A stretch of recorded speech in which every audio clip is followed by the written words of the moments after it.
This conference will now be recorded.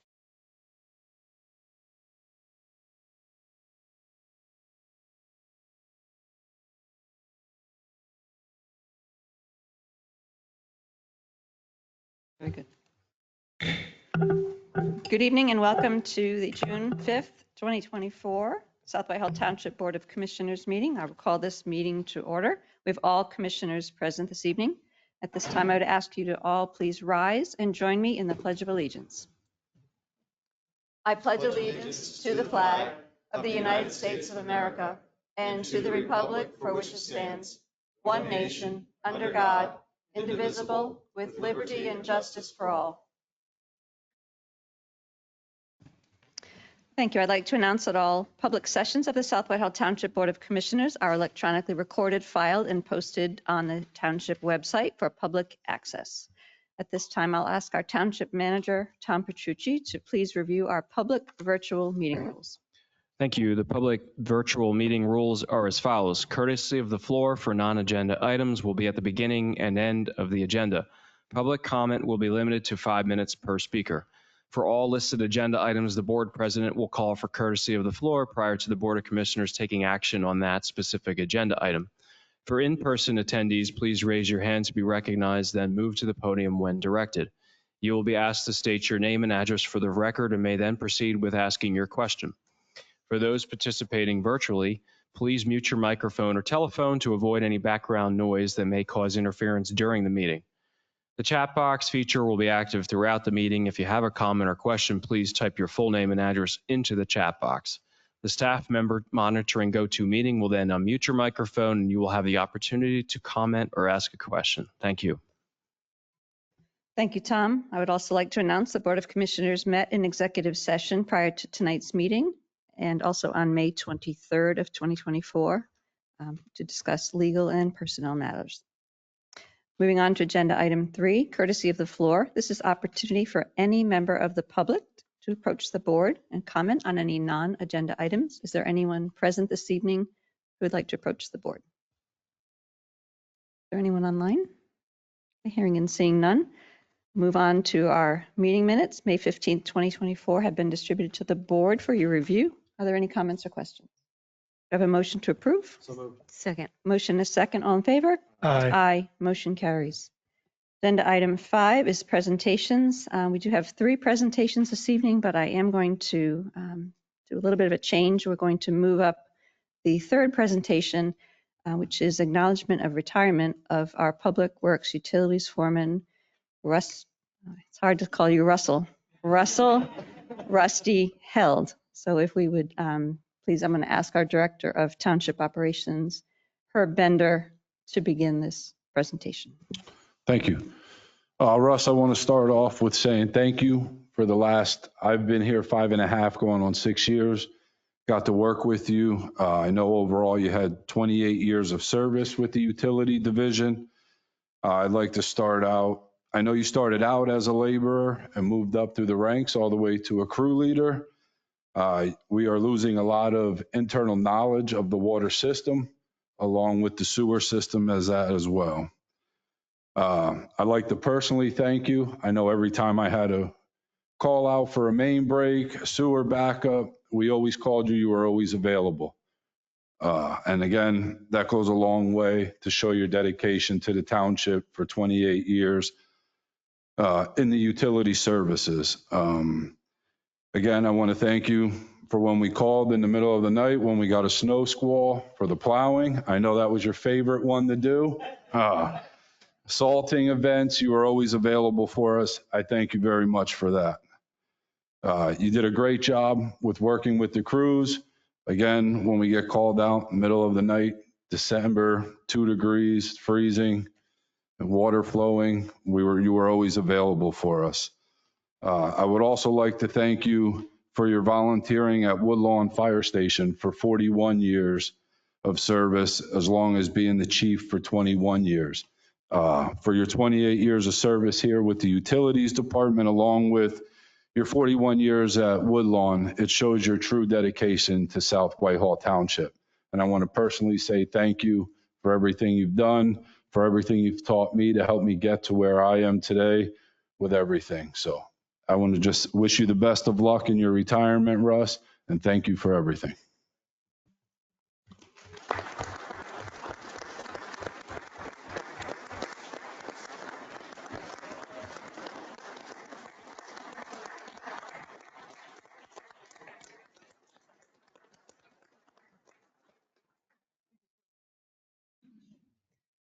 Not yet.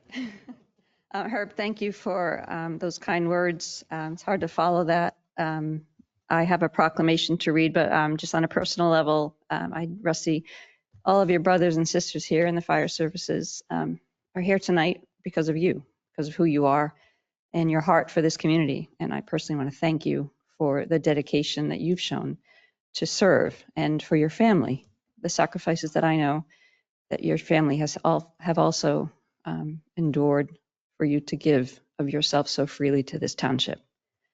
I do have a Distinguished Service Award presented to Russell Held, the South Whitehall Township Board of Commissioners, township staff, and citizens of South Whitehall would like to take this time to recognize your 28 years of service with the South Whitehall Township Public Works Department from July 1996 to June of 2024. We thank you for your dedication and leadership shown as you serve this community. It is with great pride and appreciation that the Board of Commissioners and Township staff hereby present this Distinguished Service Award as a token of our gratitude to you, Rusty Held. It has been an honor and privilege to work with you throughout the years, and we are deeply grateful to you. We wish you the very best in your future endeavors. Please know you will be greatly missed. Duly presented this day by the Board of Commissioners, our Township Manager, Director of Operations, and staff. Congratulations.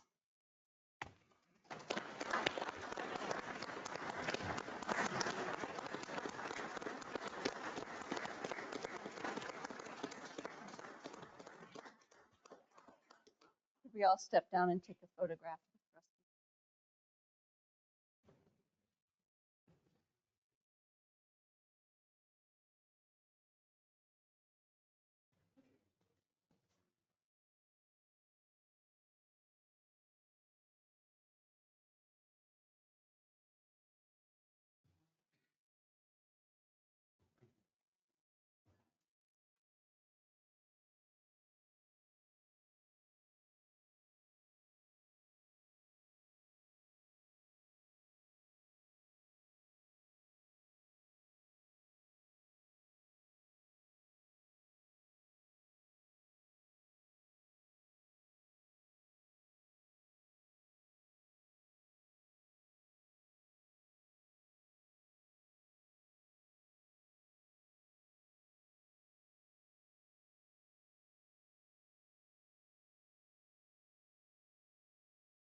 Thank you very much, everybody.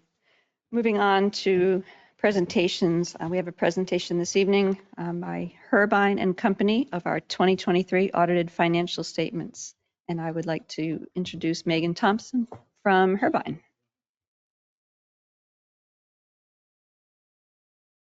Press the button. Good evening, everyone. I'm Megan Thompson. I'm a partner with Herbine and Company, and I'm here to review the results of your 2023 financial statement audit. So you do have a presentation in front of you, as well as up on the screen, that I'm going to walk through tonight that summarizes the financial statements and the letters that you have from us. So tonight we'll go through a brief introduction. We'll review the audit report for the year, talk about a new accounting standard that was effective for the township, go through some financial highlights and trends, and summarize those communication letters that you have. On page 3, I always start with a reminder that we audit under generally accepted auditing standards. This is a financial statement audit. Our job is to obtain reasonable assurance that these financial statements are free of material misstatement and render an opinion on that. We flip to page 4. As in the past, you have 2 separate financial statements, one for the authority and one for the township. The state does require a separate financial statement for the authority be submitted, but all of that authority information is blended into the township report. So if you look at the township financials, it's a full picture there. And we do rely on the work of specialists. The township contracts with actuaries to help with the pension and other post-employment benefit calculations. On page 5, happy to report that both financial statements have an unmodified opinion. That's a clean audit opinion. We had no concerns going through our testing. Your staff does a really great job out here. Page 6 is some information on a new accounting standard that went into effect related to how you record your software subscriptions when you have a software agreement that covers multiple years. You're going to see some new footnotes, some new lines on the financial statement if you compare it to prior year. This doesn't affect how you budget. It doesn't affect the cash flow. It's more an end of year adjustment to comply with an accounting standard.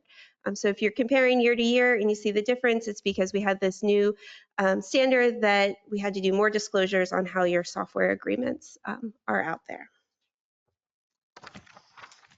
Page 7 summarizes your general fund budget to actual. The first column of numbers is what was originally budgeted, so before the transfers that occurred during the year. The middle column is what actually happened, and then the third column shows the variance. So if you look in that middle column of numbers, the blue line at the bottom, the general fund had a surplus of just over $2 million for the year. A combination of revenue coming in higher than anticipated, your earned income tax, your business privilege tax, your interest income, all exceeded budget, just the factor of how the economy functioned during the year, as well as cost savings. The township took some cost saving measures such as moving projects in-house instead of contracting outside parties in order to have savings, as well as some open positions during the year that led to some savings over budget. So a favorable result compared to what was anticipated for the year. Page 8 is a graphic that shows your tax revenue history over the past 5 years in the different tax revenue streams that the township collects. This graph really shows how earned income tax and business privilege tax have been up higher than normal trends the past 2 years. Earned income tax is just the economy. We're seeing that across the board at the various municipalities we audit. And business privilege tax increase is really a testament to the work your team has done to increase collections there and make sure the township is collecting amounts due. Page 9 shows the history of your general fund expenditures. And again, this chart really shows the cost-cutting, cost-saving measures that your team has implemented the past 2 years in order to keep expenses relatively consistent to what they have been in the past. Page 10 is a graph that shows the health of your fund balance in your general fund. The light blue dotted line here is our recommended minimum. So this graph looks at your unassigned fund balance as a percent of next year's budgeted expenditures. The dark blue line shows your general fund unassigned fund balance. That includes your fiscal stability. The other 2 lines just break out what is truly general fund versus what is fiscal stability. So you see the increase in your overall fund balance over the past several years. So you've been able to put the position in the township in a good position financially here moving forward. The township has several what we call special revenue funds. These are outlined on page 11. They're funds that track money that is collected and restricted for a specific purpose. So this is your fire tax money, the tax that's assessed that has to be spent on fire protection services.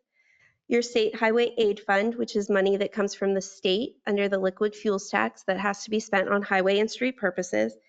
And then your open space fund, which is money collected by developers that is used for culture and recreation type expenses. So the chart on the left, the blue line at the bottom shows your fund balance that's available for each of these purposes at the end of the year. Restricted for those purposes, not available for general operations of the township. On page 12, the township also maintains a capital projects fund. Money is transferred over here from the general fund in order to fund capital purchases, current and future. So at the end of the year, the township has about 1.7 million in fund balance in this fund. A portion of that, just under 300,000, is restricted because it's unspent bond proceeds that have to be spent on capital purchases per debt issuance per an outside party. The remainder is assigned, just meaning that it's been assigned for capital purchases by the township when it was moved into this fund. On page 13, the township also has 3 what we call proprietary funds. These are funds that operate similar to a business, where the intent is that the charges for services cover the expense to provide those services. For the township, that's your water, sewer, and refuse fund. The orange line on this chart shows the surplus in each of those funds. So that's the increase to the fund balance or net position that was generated during 2023. And then the blue line at the bottom that says total net position is the net position or fund balance in each of those funds. Now, these funds do record capital assets. So you'll see a line under net position that says net investment in capital assets. That's the value of your assets. That's not spendable money, right? It's not, you can't use your asset to pay a bill. So what you really want to focus on is the unrestricted line there. That's money that is available to fund future expenses. The township also has 5 different pension plans. 3 of them are defined benefit, meaning you promise a benefit to someone when they retire and you need to fund that. 2 of them are defined contribution, meaning you contribute a certain percentage in each year, and whatever is there when the individual retires is what they get. Only the defined benefit plans are reported in your financial statement because that's really a township liability versus the defined contribution plans you won't see in the reports because that money belongs to the participants of the plan.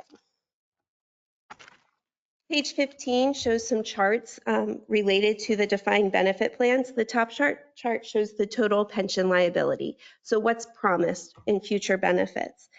Your police has increased slightly. You still have people entering that plan. You still have active participants.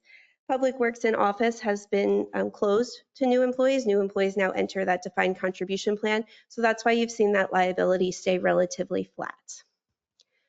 The bottom chart shows the net pension liability for each of these plans. That takes your total pension liability and subtracts out money that's held in a trust. That money that's held in a trust varies greatly based on how the market performs. So in 2022, when the market was not great, you see a big increase in that net pension liability. We're starting to recover here in 2023, but again, this will fluctuate pretty much in line with the market. And the same is the case for this chart on page 16. This shows your trust money that's held as a percent of the net pension liability. So again, we had a bad year in 2022 with the market and we've started to rebound, but you're still well above that 60% that the state starts to get concerned if you fall below. As I stated at the beginning, we do a financial statement audit. We do not do an audit of internal controls of the township. But as we're going through our procedures, we do look for any recommendations we can provide. You do have a very short letter. I told the finance committee today I had to start to get a little picky to come up with something because you guys have made such great improvements over the past few years. So our only recommendation is when you're tracking your fixed assets to consider tracking them by department as well as by type so that you kind of know where that depreciation expense belongs under, if it's police, fire, or general government. Again, doesn't impact your budgeting, doesn't impact your forecasting or what you're seeing on a monthly basis, but is a best practice under government auditing standards to do that. But that's our only recommendation. I just want to say, as I said to the finance committee today, another year of great improvements out here. I'm here in June instead of September with a clean audit report and only one recommendation on the management letter. So your team continues to work hard to put processes in place to be able to get to this ending spot. You also have 2 communication letters from us, one for the township and one for the authority. It will tell you we had no disagreements with your management team as we went through the audit. We had no difficulties performing the audit. It goes over what some of the more sensitive estimates and disclosures are, talks a little bit about new accounting standards, but really is a boilerplate letter to say we didn't have any difficulties or concerns going through our process. The last slide just has a little bit of information about our firm. That's all I have to cover tonight, but happy to answer any questions that you may have for me.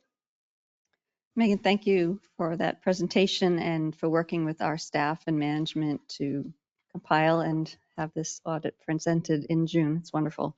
I'll open it up to the board if there are any specific questions on the audit presentation. I do have a comment. Wanted to thank you very much.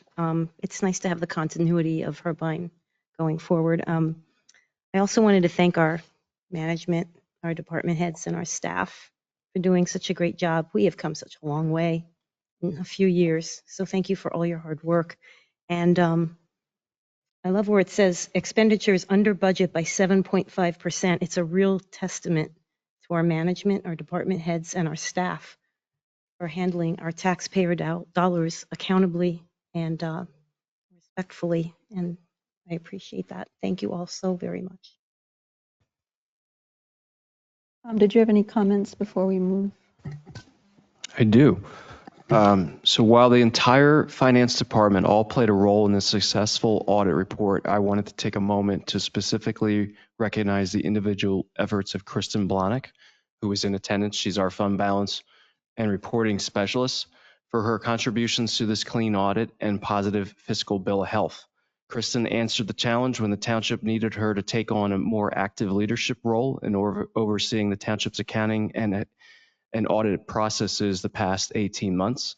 And she not only answered the call, she thoroughly excelled in every aspect. Kristen's continued contributions to the township are exemplary, and this audit report is a testament to her strong character and competencies. So thank you.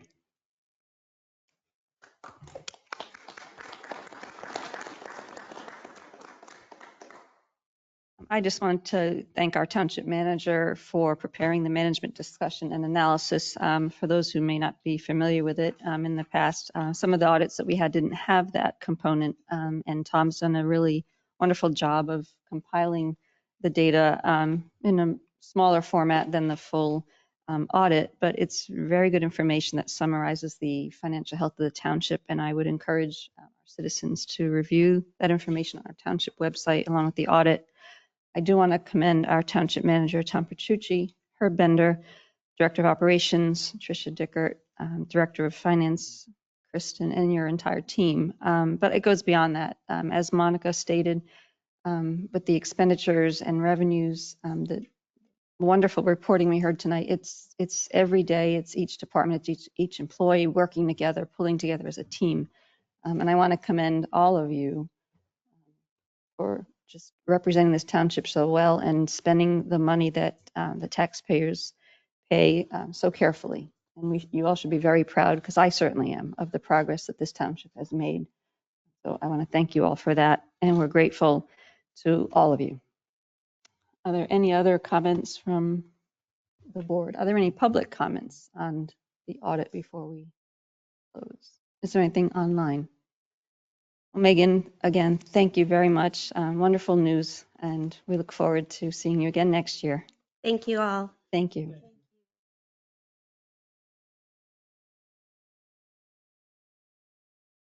And on the theme of finance, we're going to have our financial summary report year to date for the fiscal year 2024, presented by Director of Finance, Tricia Dickert. So that's a tough act to follow. Sheesh, no pressure, and probably 5-ish minutes. So there's really not a whole lot to highlight here, except just taking a closer look specifically at the revenues. We knew when we reviewed the March financial picture in April that a lot of those general fund and fire tax revenues hadn't started to come in yet because the bills had just gone out. You can see I'm lucky enough to have March and April up against each other, but you can see as far as revenue is concerned where the general fund is.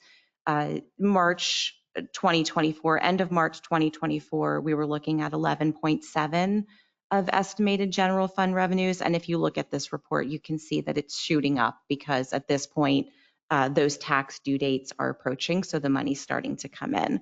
So that went up from 11.7% to 30.9%, and May's going to look just as healthy as you would expect May to look. We just got a pretty significant payment from our tax collector, so you're really going to see the lion's share of those revenues start to filter in over the next 2 months.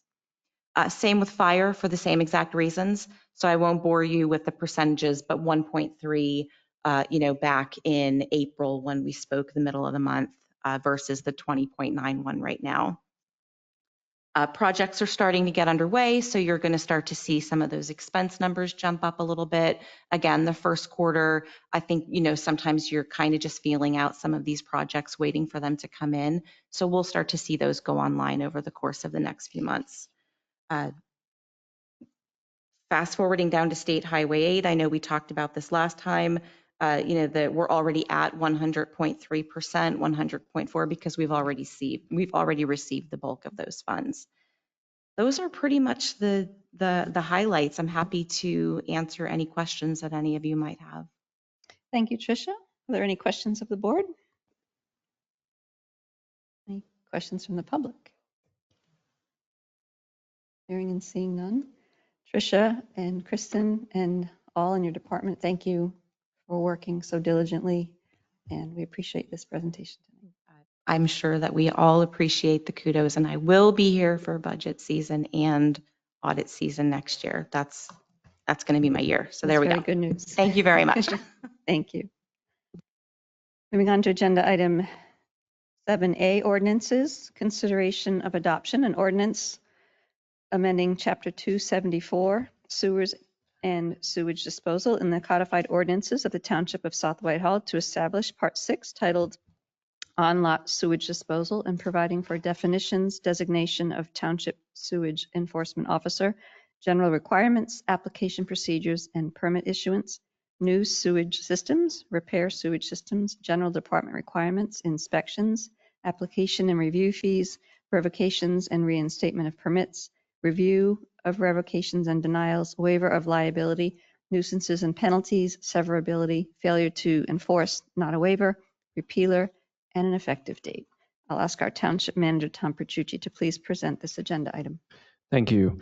So this draft ordinance has undergone legal counsel review as well by the Community Development Department and the Sewage Enforcement Officer. So essentially, the intent of this ordinance is to meet DEP requirements for local municipalities, and it gets the township more consistent with the state Pennsylvania Sewage Facilities Act. So to date, the township sewage enforcement officers have referenced state regulations rather than a local municipal ordinance for sewage enforcement actions. The attached ordinance represents an additional step towards compliance with state regulations. So during the May 1st Board of Commissioners meeting, the governing body did authorize the advertisement of this ordinance, and it was subsequently advertised in the May 15th edition of the Parkland Press, as well as sent to the Law Library of Lehigh County. So with that being said, I would, at this time, request a motion to adopt the ordinance. Very good, Tom. Thank you. I'll open up to the board if there are any questions or comments. Are there any public comments? Hearing and seeing none, do I have a motion to adopt said ordinance? Motion. Second. Motion is second. All in favor? Aye. Aye. Any opposed? Motion carries 5-0. Agenda item 8A, resolutions. We have a resolution of the Board of Commissioners of South Whitehall Township, Lehigh County, Commonwealth of Pennsylvania, adopting the Act 537 Sewage Facilities Plan. And Tom, if you'd present this agenda item. Thank you. So approval was previously received from the Board of Commissioners during the Wednesday, May 5th, 2023 Board of Commissioners meeting to proceed with the first step of the Act 537 official plan update by following the Pennsylvania Department of Environmental Protection Public-to-Public Wastewater Disposal System Transfers Act 537 Planning Requirements Checklist. So what the township then in the pursuing time period developed the plan that you have before you. It has undergone several iterations and it has gone extensive review by planning agencies, including the Planning Commission, the Lehigh Valley Planning Commission, as well as surrounding municipalities. So the purpose of this plan is to officially recognize the transfer of the South Whitehall Township Authority to South Whitehall Township and address any previous planning that has not yet been implemented for the township sewer service area. It is important to note that the draft Public-to-Public System Transfer Act 537 plan update is limited in scope and does not attempt to establish extensive sewer planning areas except where noted in the plan, specific to Rich Farms. The draft Public-to-Public System Transfer Act 537 plan update is applicable to situations where a public entity intends to transfer the responsibilities of one municipality to another. So this plan is essentially effectuating the final transfer of the authority to the township as originally authorized by ordinance number 1021, which is adopted by the board on May 3rd of 2017. SSM Group was utilized for technical guidance concerning the portion of the project. Township staff, including a project team comprised of executive, community development, and public works personnel, assisted with compiling all necessary background information and the drafting of mapping that was required for the project. A summary of all the actions that have taken place and the revisions that were made to this Act 537 plan update are summarized as follows. It confirms and clarifies the legal process by which the dissolution of the South Whitehall Township Authority must occur and the specific legislative actions by ordinance and resolution that were previously taken by the Board of Commissioners to do so, and ensures that all existing intermunicipal agreements are accounted for in the narrative and corresponding appendices, and provides an updated map that clearly delineates all future known planning areas for the next 5 to 10 years, clarifies that Phase 1C of the Ridge Farms land development project includes 17 duplexes, 34 units, and will require a separate planning module. It is anticipated that the entire Phase 1 of the Ridge Farms project will begin within the next 5 years. Clarifies additionally also that Phase 2 of the Ridge Farms project is anticipated to occur within the next 10 years. These are things that we must identify pursuant to the requirements of the plan. It also added language to ensure that the narrative is aligned with the formatting expected by the Pennsylvania Department of Environmental Protection. It is also important to note that the substantive content of the mapping related to the sewer franchise area has not changed within this revised draft Act 537 plan update from the last version that was reviewed by both the board and the Planning Commission. Additionally, in its transmittal, you will see resolutions for each municipality by which we have an admissible agreement to review and approve per DEP requirements. So those resolutions were sent to each of the adjacent municipalities, and then you'll see the final version of that where they actually adopted the resolutions. So we've completed the 30-day public comment period. We've for the general public comment period. We've also completed the 60-day comment period required for the South Whitehall Township Planning Commission, as well as for the Lehigh Valley Planning Commission, and we've provided well over a 45-day comment period for the adjoining municipalities. As noted before, the corresponding resolutions as approved by the adjoining municipalities are enclosed for reference. So at this time, I would open up to questions for the board and then request official action to approve the resolution adopting the draft Public-to-Public System Transfer Act 537 plan update. And then once that resolution is approved by the governing body, just so you're aware, the next step would be to send this entire plan to the Department of Environmental Protection for review and approval. The township must then address any comments received from the Department of Environmental Protection. Once they are addressed, the Board of Commissioners will then once again need to also adopt another resolution to finally confirm that the plan is complete and adopted. So again, would request a motion to adopt the resolution as presented. Thank you for that presentation and for compiling a very comprehensive package for the board's review. I will open it up to the board if there are any comments or questions on this resolution. Are there any public comments? Hearing and seeing none, do I have a motion to adopt said resolution adopting the Act 537 Sewage Facilities Plan? I'll second. All in favor? Aye. Aye. Any opposed? Opposed. Motion carries 4-1. Thank you. Agenda item 8B, we have a resolution reducing the contributions by police officers to the South Whitehall Township Police Pension Plan for the year January 1, 2024 to December 31, 2024. And Tom, if you would please present this agenda item. Yes. So essentially what this resolution is accomplishing is not changing in any way the structure of the current police pension plan or the contributions made by the plan participants. What it's doing is just fulfilling an administrative requirement of Article 4 Police Pension Plan of Chapter 58 Pension Plans of the Code of Ordinances of South Whitehall Township. So pursuant to Act 600, police members of a police pension plan have a required contribution of 5%. However, it's very common to change that amount pursuant to a collective bargaining agreement, which South Whitehall Township has done in the CBA effective January 1st, 2022 through December 31st, 2026.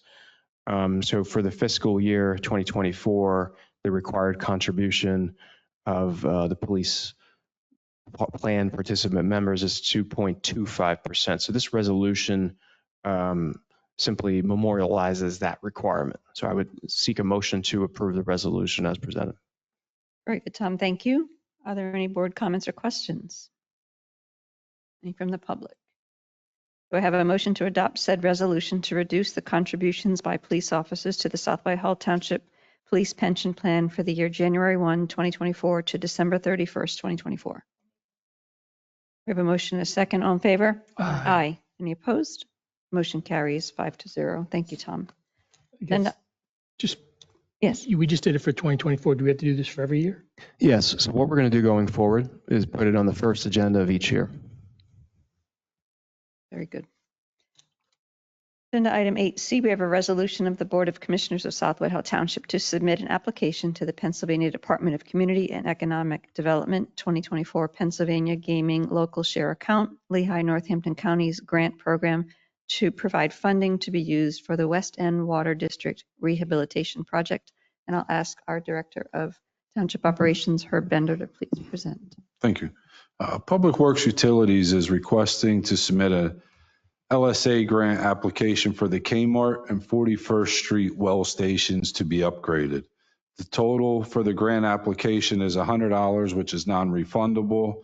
The grant that we will be submitting for is in total of $357,336 to replace multiple components in the Kmart station, along with bringing the well up to DEP standards. At 41st Street Station, we will be removing the existing concrete water storage tank and installing plunge flow piping to achieve the required chlorine contact time, along with permitting the well to be able to pump 500 gallons per minute, instead of only 250 gallons per minute. This will for more balanced operations and reduce runtime for other wells in the system. The action we are requesting is the LSA grant requires no match also. It's 100% funded. This is respectfully requesting the Board of Commissioners to approve the LSA grant resolution. And then just so you know, this will be budgeted for in 2025 budget. This grant is a refundable grant, but we also have to budget for it in case we don't get the full funding or we would get no funding also. But this will be in the 2025 budget. Excuse me. Very good, Herb. Thank you. And thank you for compiling all this information that explains this project to the board. It was very helpful to read. Certainly sounds like a very important and necessary project on the township side. Are there any comments or questions from the board? So you're planning on upgrading those wells no matter what in 2025? You're just looking for the grant to cover the costs? The 41st Street well is in compliance with DEP. We're looking, when that was permitted, they only wanted to pull 250 gallons per minute. That was rated to be able to pull 500 gallons per minute. So we would be changing that, removing the concrete tank there and put plunge piping in. It's just like a snake. to give us the amount of time we need to get it chlorinated and everything. But you're going to do the work, whether you get the grant or not, in 2025. Yes, we are going to put it into the budget, yes, and then we have to see where everything falls in the budget line also. But yes, we are anticipating this staying in the 2025 budget. Any other board questions? Any public comments? Hearing and seeing none, do I have a motion to adopt said resolution? Motion. I'll second. All in favor? Aye. Aye. Any opposed? Motion carries 5-0. Thank you, Herb. Agenda item 9A, motions. We have a motion to proceed with security release, Ridge Farms, Phase 1A Improvement Security Release Certification number 5. And I'll ask Greg Adams, our Township Planner, to present. Thank you. This is an application to develop the property located at the northeast corner of the Cedar Crest Boulevard and Walbert Avenue intersection. The project was approved by the Board of Commissioners at their April 6, 2022 meeting. The applicant has secured $3,570,877.33 in improvements. The applicant has completed more of the required improvements and is requesting a 5th release of security for the completed improvements. The Township Engineer's Office and staff conduct inspections to confirm and document the construction of the required improvements and are authorizing a release of $385,560.45. This release will bring the value of the constructed improvements to a total of $1,530,481.58. The action requested is that the board authorize the township manager to sign the security release letter to the financial institution. Thank you, Greg. Before I open it up to the board for questions, I will ask our township engineer, Tony Talleride, if there are any additional comments for the board on this matter. I know that this is the 5th one, and it seems to happen every 2 weeks. There's nothing that precludes the applicant to do this. They are putting items in the ground so they can ask for releases. There's a 45-day clock for us to respond to them, but they can ask for releases whenever they want. Obviously, they only get released for what they are doing in that period of time. We're out there checking, and the contractor has been very good with working with us, alerting us of all changes or anything that has happened. Any scheduling, they've scheduled us 2 weeks out and constantly update us. So we're working hand in hand with them. They just are choosing to get many individual releases, whereas some people take a lump sum at the end of the day. Some people don't, do 1 or 2 releases. So it's just the way that the applicant and the contractor are choosing to work. Very good, Tony. Thank you for that information. Are there any questions from the board on this agenda item? Any public comment? Hearing and seeing none, do I have a motion to approve said motion? Second. Motion is second. All in favor? Aye. Any opposed? Motion carries 5-0. Thank you, Greg. Agenda item 9B, we have a solid waste recycling study update and a motion to proceed with request for revised scope of work for benchmarking financial analysis. I'll ask our township manager, Tom Petrucci, to present. Thank you. So the Board of Commissioners previously approved the comprehensive evaluation of the overall solid waste recycling and yard waste program. That evaluation is underway. A scope of work was developed with SCS engineers, which specializes in such assessments. The cost of conducting the full study was approved at the total cost of $70,900 and is pursuant to an approved active purchase order. The original scope of work and professional services contract is enclosed for reference.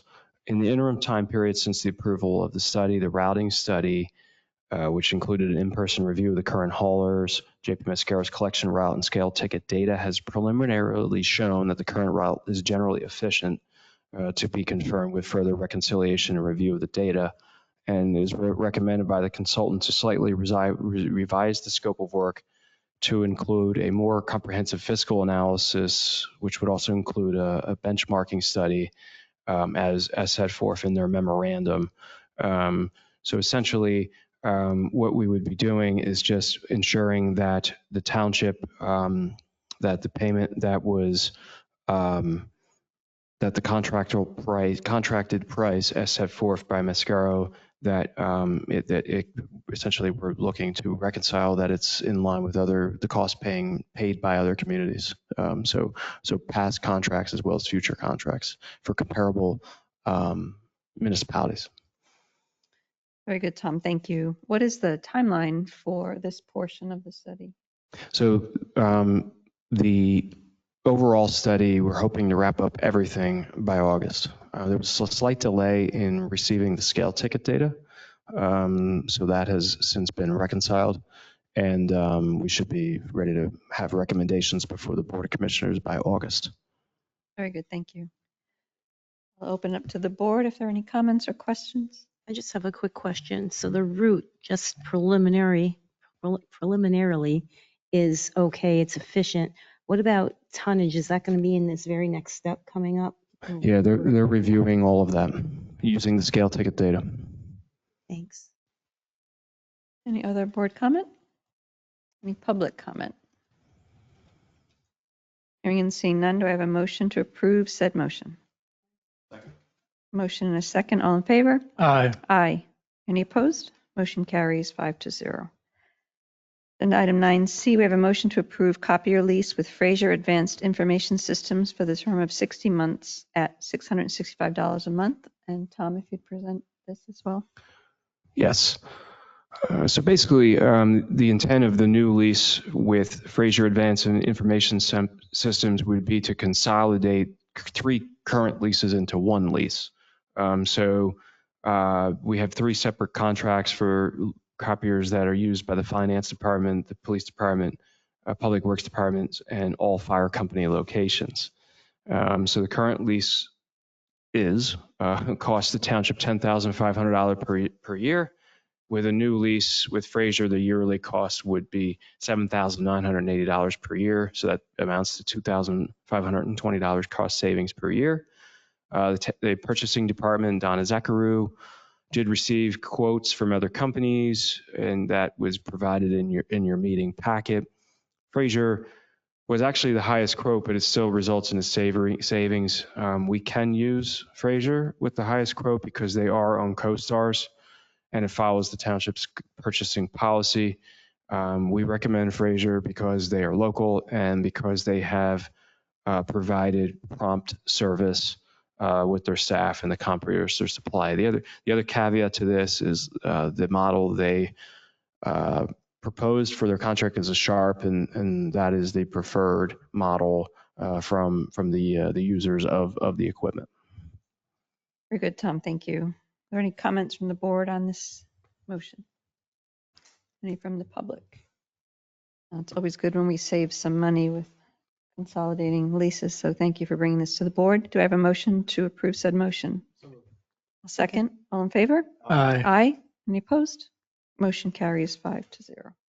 And item 10, correspondence and information boards and commissions. Tom, if you would present. Yes, sorry, one moment. Okay, so upcoming meetings and events are as follows, with all details posted on the website. Monday, June 10th, 7 p.m., we have a Parks and Recreation Board meeting. Tuesday, June 11th, 6 p.m. is a Crime Watch meeting. Wednesday, June 12th, 10 a.m. is a Civil Service Commission meeting. Thursday, June 13th, 7 p.m., Planning Commission meeting. Thursday, June 13th, 7 p.m. is an Emergency Services meeting to be held at the Sachonia Joint Operations Center, 4300 Broadway. And Wednesday, June 19th, 7 p.m. is a Board of Commissioners meeting. Very good. Thank you, Tom. And Tom, we will not be holding a meeting the first week of July. Did you want to announce that tonight as well for the benefit of the public? Yes, the July 3rd meeting of the Board of Commissioners is canceled. Additionally, I would also like to announce that we are having a movie here at the Township building next Friday, June 14th. So that there's information on the Township website about that. Oh, very good. Thank you. Moving on to direction discussion items, 11A, Columbia Street, also commonly referred to as Orator Street, street vacation request, preliminary assessment pursuant to street vacation petition application procedures. I'll ask our planner, Greg Adams, to please present this agenda item. Thank you. This is a request a petition to vacate by ordinance a portion of the unopened alley named Orator Street, which is located to the immediate south of 1814 Frankenfield Street. The portion that is proposed to be vacated is bordered along its north edge by 1814 Frankenfield Street, along its east edge by unopened North Bird Street, and along its south edge by two properties. One is a Frankenfield Street rear address. The other is a West Columbia Street address. All three properties adjoining the proposed vacated area are owned by SLS Properties LLC. The applicant is Shane L. Moyer of SLS Properties LLC. Schmoyer, sorry. And he is in the audience tonight. A little background, Orator Street is an unopened paper alley running roughly east and west, connecting unopened paper alleys named Clifford Street, which is to the west, and North Bird Street to the east. Both Clifford and North Bird connect to Frankenfield Street's the north end. Clifford Street connects to unopened Columbia Street at its south end. North Bird ends at the US 22 right-of-way at its south end. This is a street vacation application, which we don't get very many of here. I think most of you, maybe Tommy's been involved in one, but I believe most of you have not. So the process is, this allows a resident to formally vacate a street or alley within the township, thereby extinguishing all rights to a specified portion of street or alley except those of the applicant. The process also requires that all utilities with an interest in said portion of street or alley, including the township, are allowed to secure an easement within that portion prior to their rights being extinguished. The process typically results in the vacated portion of the street or alley being merged with one or more of the adjoining properties. Does not have to, but that's typically what we see. So, should the Board of Commissioners decide to consider this request this evening, the applicant will have to execute an escrow and reimbursement agreement and establish an escrow of $5,000 with the township to cover the costs of our engineer and legal review. Once the escrow is established, the applicant is to submit engineered plans depicting the area to be vacated, which is to be reviewed by the township engineer. The township is also to contact PPL, advising them of the request, so they're aware that this will be vacated and they need an easement if they need one. The applicant is responsible for contacting all other utility companies in order to determine their interest in the application. All responses are to be entered into the public record. Following the township engineer's review and the receipt of all entities' responses, the Board of Commissioners shall hold a public hearing to review the documentation. Should the documentation be acceptable, an ordinance formally vacating the street or alley will be drafted by the township and a hearing scheduled to adopt it. After the adoption of said ordinance, the township solicitor will submit a written report to the board. The appropriate documentation shall be recorded at the Clerk of Orphans Court, and the street or alley shall be posted as vacated by the township. So as I said, the applicant is here tonight to answer any questions you have, and I believe he's interested in having you consider this petition. Thank you, Greg. Just to summarize, we're just tonight considering moving this process forward. Correct. So what is the township's policy if we were to go on to the next step to alert the neighbors who may be adjacent to this particular street that are being requested to be vacated? Do we notify them? I believe we do by mail. It's much in the way that we would address up any other similar thing like a conditional use or a land development or zoning hearing board. I think typically in the past we have just done the adjoiners for the alley rather than go with the full 300 feet, because typically the adjoiners are the only ones who have interest in that alley. Very good. I'll open up to the board for questions. Yeah, I got a question. How many adjoining properties are there, Sean, today? Can you step? I had a tough time. I know where it's at. You need to come I to the just had a tough time microphone. looking at this. This is a virtual meeting. Yeah. That's fine. So if you just please state your name. Is Turn the mic on. little green light on?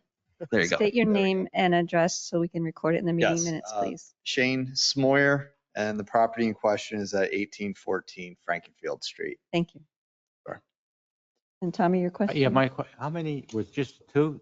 It's actually, it's 3 parcels. It's the large one there, that one, that's Frankenfield, that's 1814 Frankenfield. Then there's the 1814 Frankenfield rear that has that small commercial building on. And then that's the lot, which is the 1819 West Columbia Is Street. that the one that had the house on it that got vacated or torn down? No, as I purchased the property, that's the way it was, yes. And nobody else uses that to get in and out? No, and it's the neighbors past there have landscaped. There's gardens. Right, okay. It's not in use, and there's a large pine tree, so it's not being used. I'm looking to preserve the use of the property the way I'm using it now. Right. Is what I'm looking for. No, I have no problem with this, moving it forward, eventual approval. I just have actually two questions. First one for you.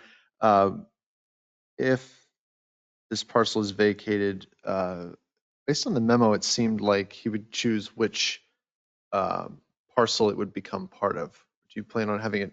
I honestly do not have a preference, whatever the township.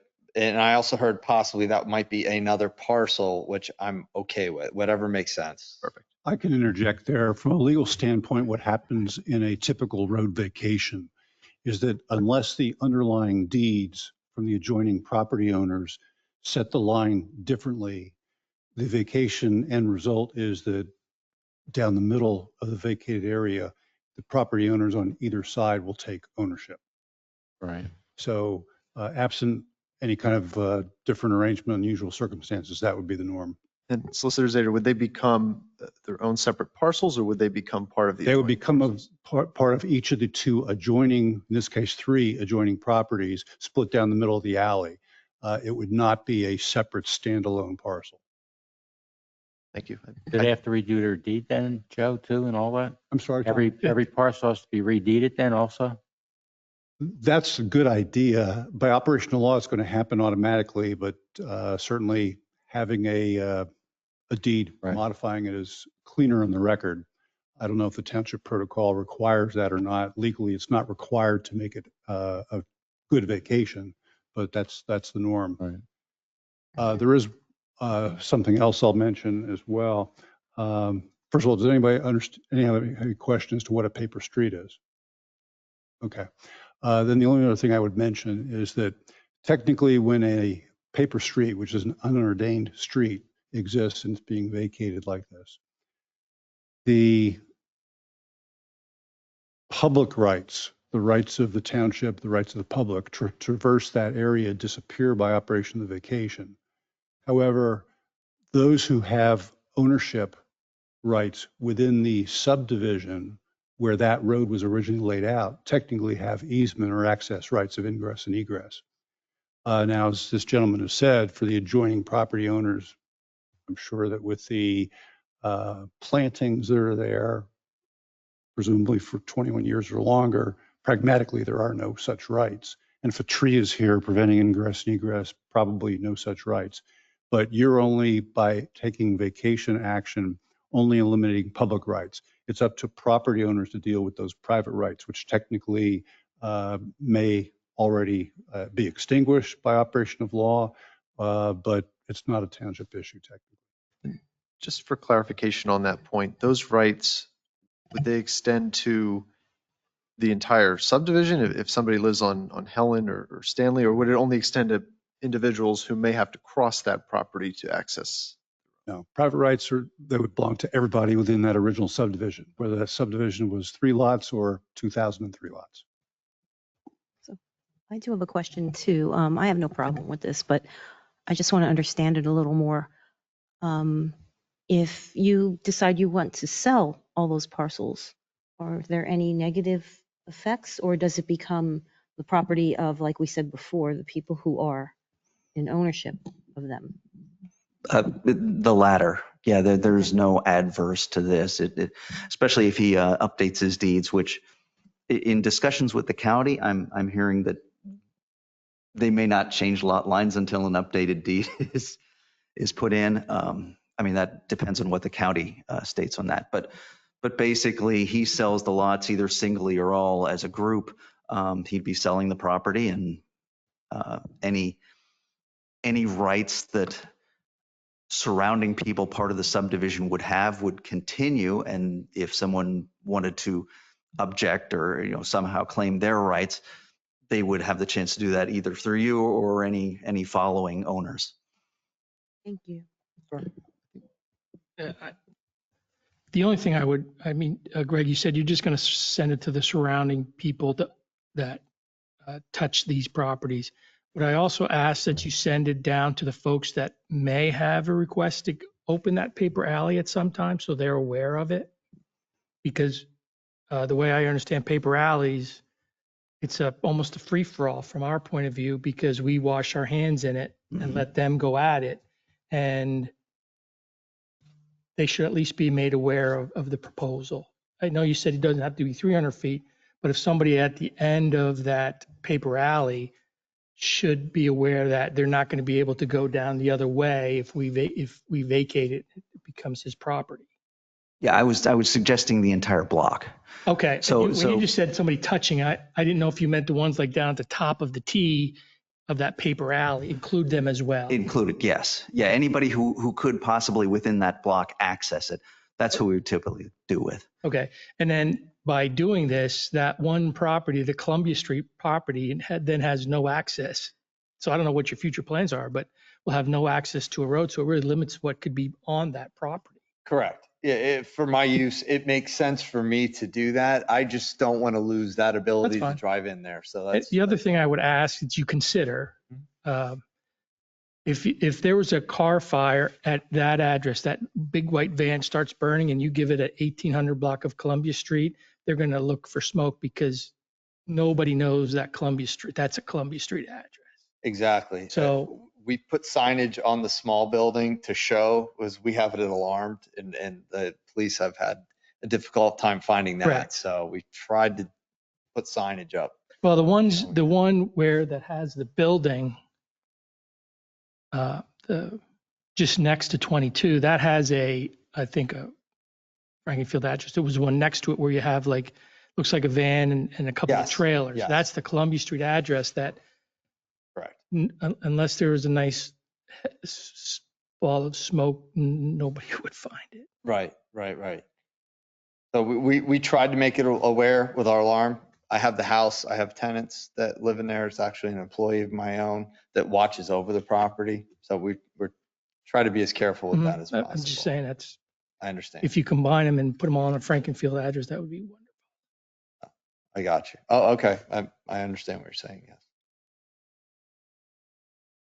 Any further questions from the board? Are there any public comments? Yes, we have one online. I have Brian Height. Go ahead and unmute and give your name and address.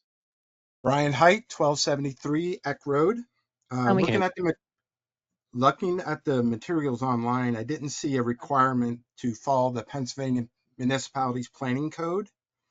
I would encourage the staff and the solicitor to take a look at that to make sure they are followed in relating to street vacations. The section is section 304A1 for your reference. Thanks. Could you repeat that, Brian? We couldn't hear the beginning of your comment.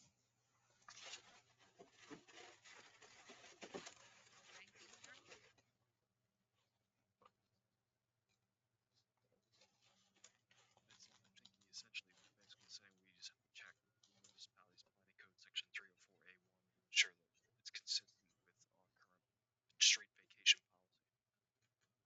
Information. Yes. Thank you for your comment. Brian, are you able to hear us? Testing.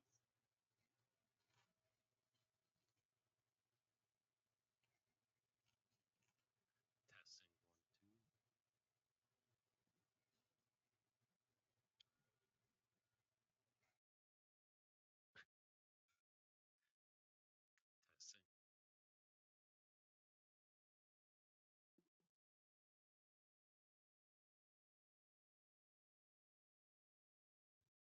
So what this section states is read it. We need to send it to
see section 3.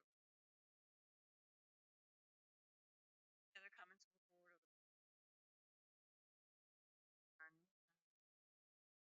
Agree with confirming the consideration of the request to move forward.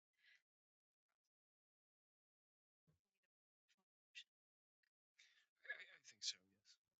Motion, I'll second. All in favor? Aye. Aye. Any opposed? Motion carries 5-0. Thank you for being here this evening. Thank you very much. Again. Yes. Item 11B, Lot Grant C, grant notification of opportunity from Urban County. C. Aye. Official action is required for this. I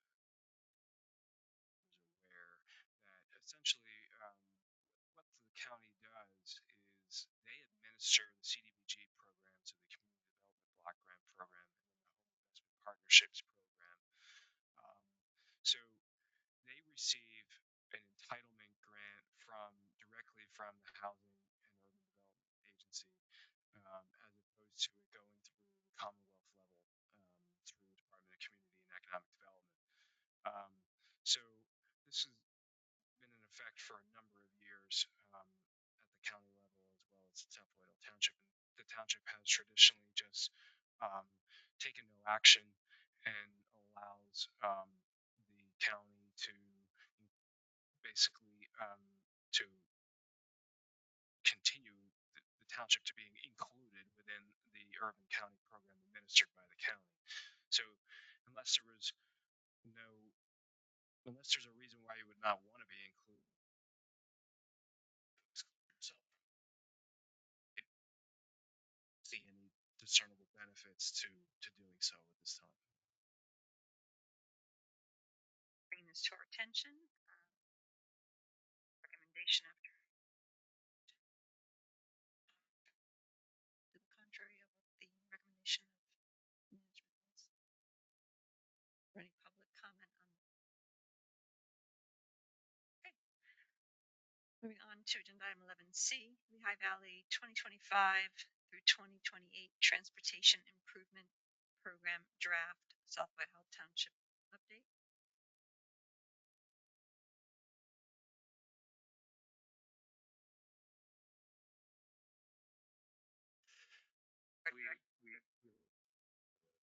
I think it's back. Are we back on? So sorry. Our Director of Community Development, Dave Yes. Van Hart, will present this agenda item for those online. So this is just an update on the TIP that was released for public comment. The TIP is the Transportation Improvement Plan from the Metropolitan Planning Organization, which is the Lehigh Valley Transportation Study. It's the mechanism for getting federal funding and state funding to projects. So they have to they start with the long range plan and then move up to the TIP, and the TIP projects are the ones that are going to happen in 0 to 5 years, I think it is. There's 3 projects on the TIP. We've talked about these 3 projects. We've been expecting them for some time. There's the 309. It started out as a resurfacing project or betterment project. They came back and made it a resurfacing project. They're doing some widening to shoulders and restriping and repaving. So they've called it a resurfacing project. They've also included in that are crosswalks and ADA ramps at intersections. So it's a still an extensive project. The other project is the Mauchunk Road signal upgrades. The text that is associated with the project only identifies Mauchunk and Girard. From manager on that the presidential light is still included in that project. So it'll be 2 intersections, the Girard Perma intersection, and then also a new light at presidential.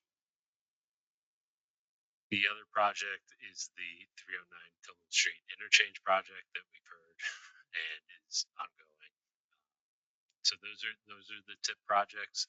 I don't envision us offering any substantial comments. If anything, we may just ask that presidential be included in the comment in the project description for much. Thank you, Dave. Appreciate this presentation this evening. It's exciting to see these projects continue to move forward. I did have a question. I'm not sure, Dave, if it would be for you or maybe Tony might have some information on the resurfacing on 309. It's from Walbert to Shankweiler. What's happening with the project from Ridgeview to Walbert? That section was not included. It wasn't and it wasn't. So it's been we have pointed that out, that we have the Tillman Street interchange project, which essentially goes to 22, and then the resurfacing project starts at Walbert. So they kind of left out that key intersection for us.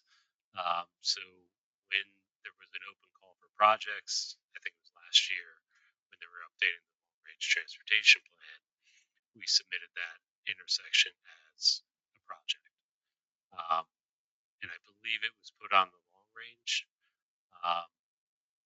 And essentially what it amounts to is there's a menu of projects, and it's as the LVTS kind of goes through the projects and decides what goes where, they have an opportunity or a specific need to move something up, they go through that and potentially would go through this process by adding a new project to the tip. But it wouldn't be a new project, it would be something that was already on the transportation plan. very good. Tony, do you have anything to add to that? No, I think that's why it was left off, because I think all of us know how difficult that intersection is and will be to do something substantial about because of the layout. It's put on there as a study. It is a long-term item that will be studied. It's probably why it was left off of these resurfacing. They want to put their money into figuring out how to make it better. So it's being thought of. You know, the township did a great job getting it on there. Now it's a waiting game. Every time kind of projects go to construction, it's how can we shift that one forward and forward and forward. So that's. We're also going to include transportation plans and identify the intersection for a alternate type of configuration or geometry. And one other intersection that we talked about in Township over time is Hamilton Boulevard and Seacrest. That on the radar anywhere landing pen. So there's a culvert project that was tied to, but it was part of the King George Hamilton project. There was questions during that process about the timing of that culvert replacement.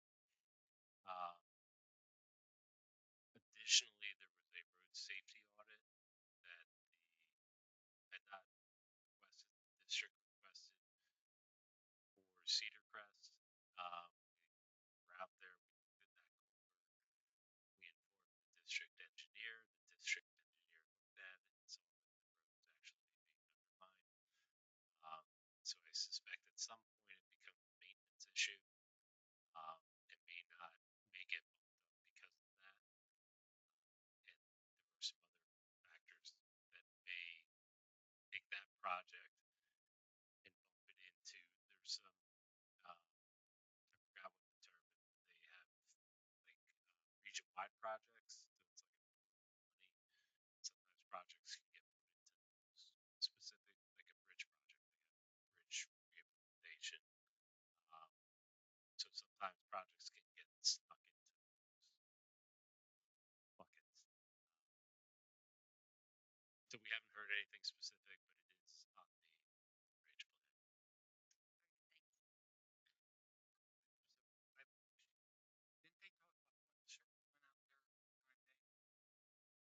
I'm sorry.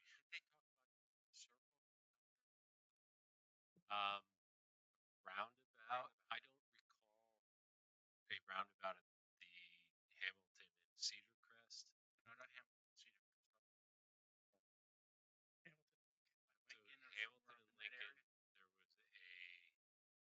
district study that looked at potential roundabouts across Lehigh Valley. That was identified as a potential. Um, it's in a plan somewhere. I remember seeing it. I haven't seen it in a while, so we'll always talk about it. It was a very conceptual, just of areas in the Lehigh Valley where might be appropriate for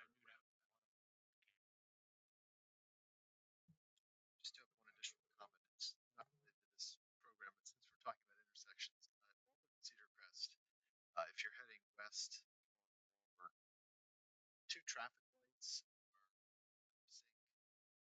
It's my imagination. It just seems to be getting worse. It's green light, red, first light turning to the second light turn.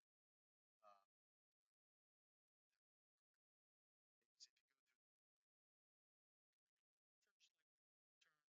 left that green arrow come on, and about 10 or 15 seconds later, the second light, the green arrow will come on. it's the point where even not the arrow, if you drive through the first light, red and yellow, when you approach the intersection, you get through the next light, it's that one's still green. It's a 10-second delay. Just don't want to cause issues where you have a red and a green light. We have red and yellow at the same time. First light is red, second light's yellow. So if you don't see the first light, you're going to that red. The second light hasn't turned red yet, so is it legal? Second.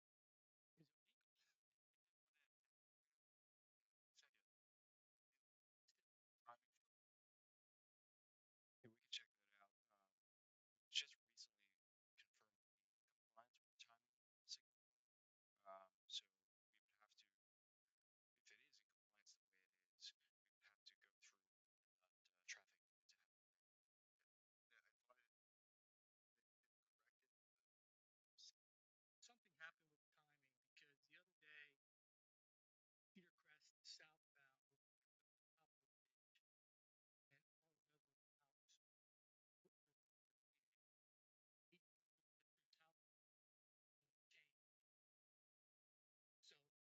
get through southbound and change. So created backup. So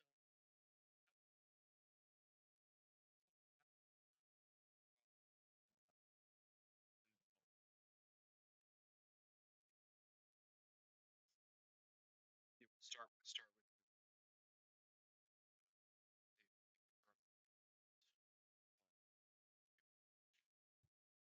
the other thing I have with this group is the Sherrville and Girard has timing. So as you go down Girard, preemption trips Sherrville. Like, just like I brought up about Broadway and Haldman. This is the same thing. So as you come down Girard, the Sherrville and Watchung light gets tripped green also to clear out the queue because there's no shoulders for people to pull to.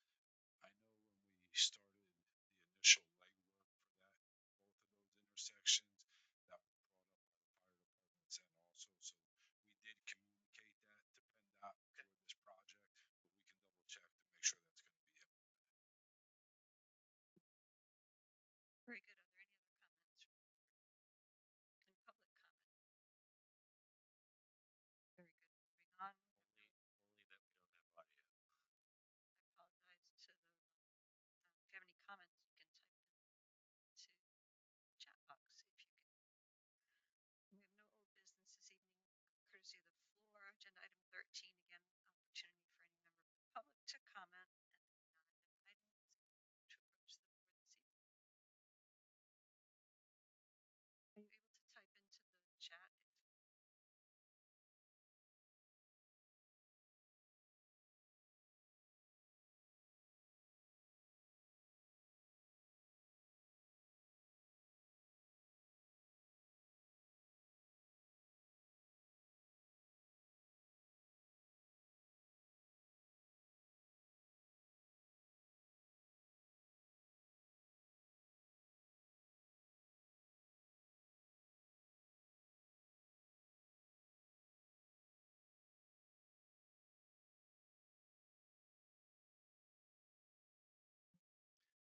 Nobody has responded to my request. My announcement that it is the